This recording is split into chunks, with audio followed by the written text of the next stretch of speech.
Back in 2001, Warner Brothers was promoting a new film called AI, Artificial Intelligence, created by Steven Spielberg. In the end credits of one trailer, there was a line almost nobody noticed. Janine Stella, sentient machine therapist. A few people noticed and they searched the name online. What they found looked real enough. There were websites, there were academic-like documents that sounded almost like research, contact information, phone numbers, email addresses. People began to send emails and they'd make phone calls and they would hear the voicemail messages. They would get replies from their email. And then as people began to participate in this world, they formed a group called the Cloud Makers. And they began to collect more information about this person. It almost became a fan club of sorts where people would share. Some were capturing audio and people were mapping this world and this information about this person along the way. As people began to collect notes online, the community grew from hundreds to maybe thousands. And then something interesting began to happen. The world expanded. There was more information about this person that began to show up on new websites, links to new places, and some of it showed up right after people began to make progress. So someone would discover something, they'd make a comment in the group, and lo and behold, new information will reveal itself that fit just perfectly, as if it was almost designed for the next step in their journey, because it was designed. You see, behind the scenes, there was a group of people, these game masters of sorts, who were coordinating this entire world. They were creating this designed environment and experience. It was an alternate reality game. Only thing is, the people who were in the game had no idea. They thought they were just engaging in the real digital world. But they weren't. They were in a game. And they were actually both players and creators of part of the game. Not only did their actions progress them in the game, but their actions created new parts of the game that didn't exist previously. So the story was science fiction, but the work people did was real, it was authentic. One of the senior designers behind this was a guy named Jordan Wiseman, who is best known for BattleTech and Shadowdown. He wasn't interested in traditional puzzles that you solved. He was more interested in designing these kinds of worlds that you step into, you participate in, you become director and actor and observer all at the same time. Only later was it revealed that all of this had been designed, that it was a fictional world and it even had a name, The Beast. I think what surprised a lot of people was not that it had been a game, but that they had gone so far into it and clearly opted in and chosen to participate, that somehow this had been designed or had emerged as something that motivated them, that drew them in, that tapped into something that caused them to want to be part of a community and to follow it further and further. This says something about the power of design, and I think it has some real significance for all of us today. The most important lesson is not just that this was clever marketing. It was a brilliant design, and it was certainly clever marketing. But I think the lesson is that what felt unusual in 2001 is normal today. In fact, I'd like to suggest that you and I are potentially participating in 2 or more such games online right now, and we don't realize it. We live inside virtual environments that are like games when nobody calls them games. Most online platforms work this way today. Even some work environments work this way today. Some parts of education, they reward certain behaviors, they discourage other behaviors, they shape what feels worth paying attention to. And the AI-driven environments that we find ourselves in online, the way in which content directs us one way versus another, maybe there aren't always this group of people intentionally observing and making conscious decisions that are adapted directly to you. No, not people behind the scenes manipulating the game, but there are systems and there are people behind those systems. We live in a collection of alternate reality games when we're participating online.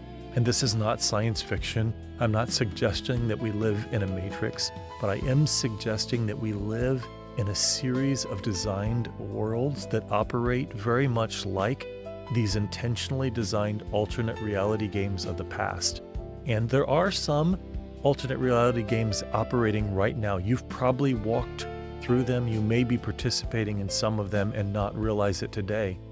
But the structure of an alternate reality game is the dominant structure of digital interaction, digital communities, digital environments, whether you're on what you might think of as a traditional social media platform or a video sharing site like this one or something else.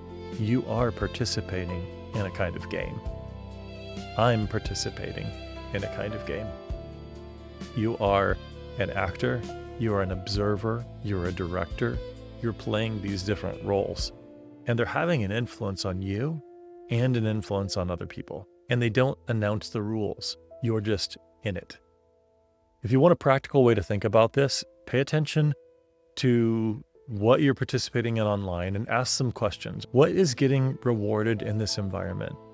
And what kind of person does this place train me to become if I spend a lot of time here? Now, I'm not talking about the content of the platform. I'm talking about the platform itself. What kind of person does this place train me to become if I spend a lot of time here? This question led me to delete Instagram and TikTok. I don't participate in Instagram and TikTok, and I intentionally limit the amount of time that I spend with short form video online. I do watch some of it occasionally, but if it is less than 5 minutes, I try to avoid it in large part because I spend a lot of time thinking about this and what I want to be and who I want to be, the kind of person I want to be.